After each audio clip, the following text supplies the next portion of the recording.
সিলেট বাংলাদেশের অপার সৌন্দর্যের এক নীলাভূমি। নীলচে স্বচ্ছ পানি, বিশাল পাথরের সারি, আর চারপাশ জুড়ে সবুজ পাহাড়, সবকিছুই আপনার মনে এনে দেবে প্রশান্তি। চলুন আজ আমরা ঘুরে দেখি সিলেটের এই অসাধারণ প্রাকৃতিক সৌন্দর্য। বাংলাদেশ ভারত সীমান্তের ঠিক পাশেই সিলেটের কোম্পানিগঞ্জের বুক জুড়ে ছড়িয়ে আছে বেশ কিছু অপূর্ব সুন্দর গ্রাম আর পাথুরে ছড়া, যা সৃষ্টিকর্তার অপরূপ সৃষ্টির নিদর্শন স্বরূপ। সবুজে মোড়ানো মাঠ, দূরে উঁচু পাহাড়, আর ভারতের মেঘালয় পাহাড় থেকে নেমে আসা শীতল পাথুরে ছড়া, আর ছোট ছোট ঘরবাড়ি নিয়ে গঠিত অপরূপ সুন্দর গ্রাম, যার পাশ দিয়ে রয়েছে মেঘালয় রাজ্যের পাহাড়, আর পাহাড়ের কোল ঘেঁষে রয়েছে খেলার মাঠ। মেঘালয় রাজ্যের পাহাড় থেকে নেমে আসা পাহাড়ি ঝর্ণা, আছে সবুজে সমারোহ, দিগন্ত বিস্তৃত সাদা মেঘের খেলা, পাথর ছড়ানো চারপাশ, আর পাখিদের কলতান।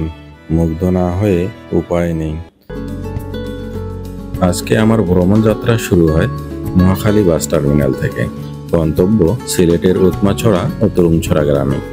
আর এই যাত্রায় আমি যাচ্ছি এনা পরিবহনের নন এসি বাসে করে, যার টিকিট মূল্য ৬৭৫ টাকা। সরাসরি চলে এসেছি আমি সিলেট কদমতলী বাস স্ট্যান্ডে, আর আমার এখন গন্তব্য আম্বরখানা বাস স্ট্যান্ডে। তো অনেক বাস আপনাদেরকে হুমায়ুন চত্বরে নামিয়ে দেবে। তো হুমায়ুন চত্বরে নামেন বা কদমতলী বাস স্ট্যান্ডে যেখানেই নামুন না কেন, সর্বপ্রথম আপনাকে রিক্সা যোগে কিং ব্রিজে যেতে হবে। আর রিক্সা হুমায়ুন চত্বর থেকে ৩০ টাকা ভাড়া নেবে, আর কদমতলী থেকে ২০ টাকা।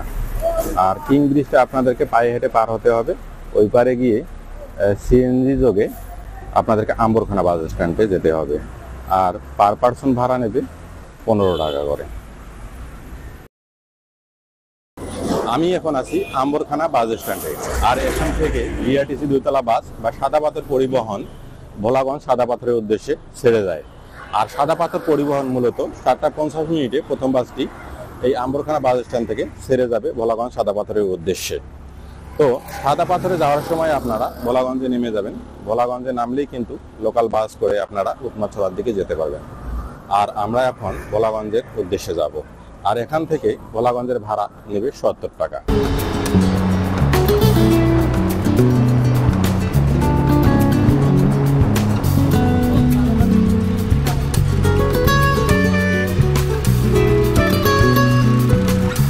আমি সরাসরি চলে এসেছি আম্বরখানা থেকে ভোলাগঞ্জ ধলাই ব্রিজে। আর এই ধলাই ব্রিজ হয়ে আমাদেরকে উৎমাছড়ার দিকে যেতে হবে। তো আমরা এইখান থেকে একটা অটো ভাড়া করেছি ২৫০ টাকা। সেই অটোটা হচ্ছে এই যে।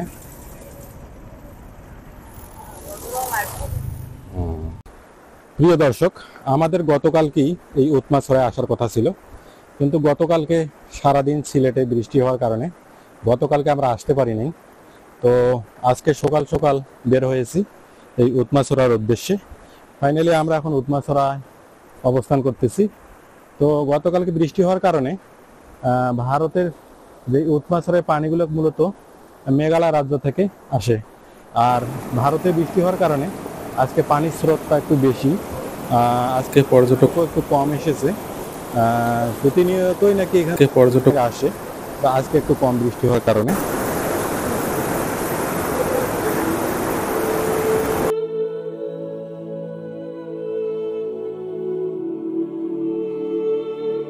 পাথর ছড়ানো সারি সারি, আকাশে নীলের ছায়া, যে স্থানকে সিলেটের নতুন বিছানাকান্দি বলে অভিহিত করা হচ্ছে। সৌন্দর্যটা আসলে বর্ষাকালেই বেশি উপভোগ করা যায়। উৎমাছড়ার চারপাশে সারি সারি পাহাড়, পাহাড়ের বুকে গাঢ় সবুজের প্রলেপ, গাছপালা আর ঝোপঝাড় দিয়ে ভরা। পাহাড়ের বুক চিরে বয়ে চলেছে শীতল স্বচ্ছ জলরাশি। প্রকৃতির অপার সৌন্দর্যের নীলাভূমি হচ্ছে উৎমাছড়া, যা সিলেটের কোম্পানিগঞ্জ উপজেলায় অবস্থিত।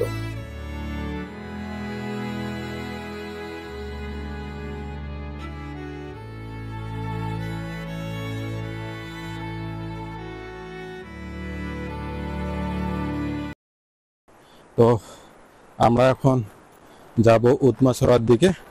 তো আপনারা আমাদের সঙ্গেই থাকুন।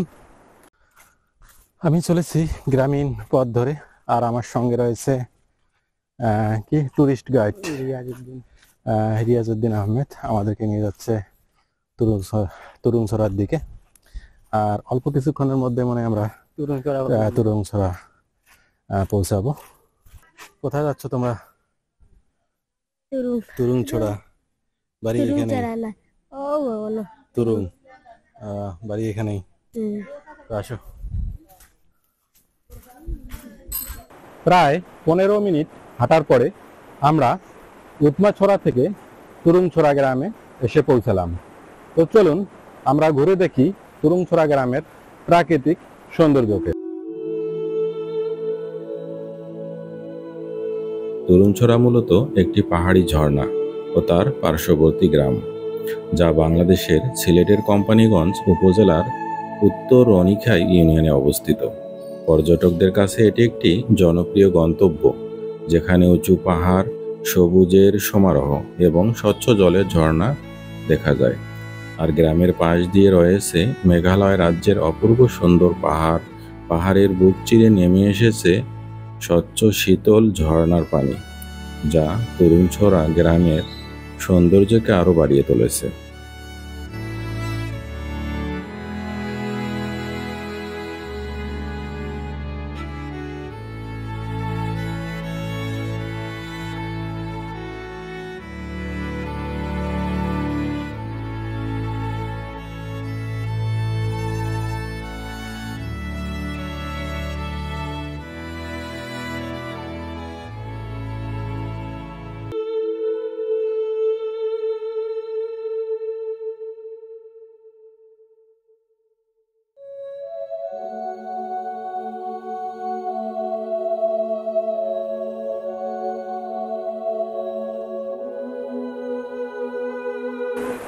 ওই যে দেখা যাচ্ছে তার কাটা, ওইখান থেকে হচ্ছে বাংলাদেশের সীমান্ত শেষ।